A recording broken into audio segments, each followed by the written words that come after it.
We got word today that Vladimir Putin is at it again. This time, the Russians are cutting a deal with Iran to build some nuclear reactors. Meantime, Russia could soon build as many as 8 nuclear reactors for the Iranians. That's according to the Reuters news agency, which now reports it's spoken with sources close to the negotiations. The details are still pretty scarce, but the deal would reportedly bring 2 new reactors to Iran's only operating nuclear power plant, a facility that Russia helped build in the first place. Now, keep in mind, Russia is one of the 6 nations involved in talks with Iran over its disputed nuclear program. Iran, of course, has resisted demands from the United States and other Western nations to scale back its secretive nuclear program. Iranian officials say it's for peaceful purposes only, energy and the like. Diplomats now say they expect an upcoming report from the United Nations Nuclear Agency will show that Iran is ending some nuclear activities. Michael Singh joins us now. He's a former special assistant to Secretaries of State Condoleezza Rice and Colin Powell. He's currently the managing director of the Washington Institute and joins us live. What are we to make of this, Michael?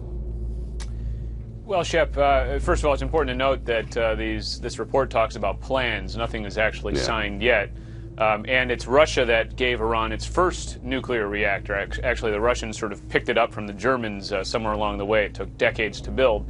And the West is not really specifically against the idea of Russia or any other country providing civilian nuclear power to Iran. The big question, Shep, is why does Iran really want this? Because Iran, remember, is a country with massive reserves of natural gas and oil and no real sort of need for nuclear power per se. And I think there's a suspicion that this is really just a pretext for Iran to argue that it needs a big centrifuge program, which is right now the key sticking point in the nuclear talks. Well, that's clearly what the United States thinks, but how in the world do you stop it? That's a more difficult question.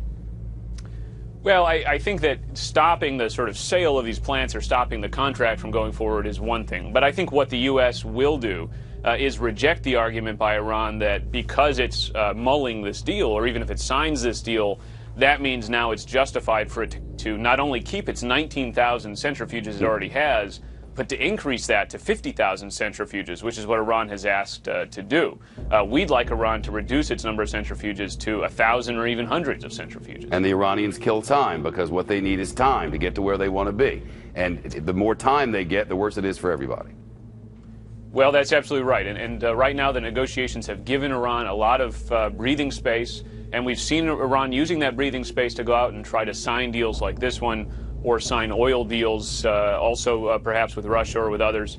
And so far the Iranians have made pretty good use of that. And I think the key thing now is to make sure that this doesn't drag on into the future simply in perpetuity. We'll watch it. Michael Singh, thank you, sir.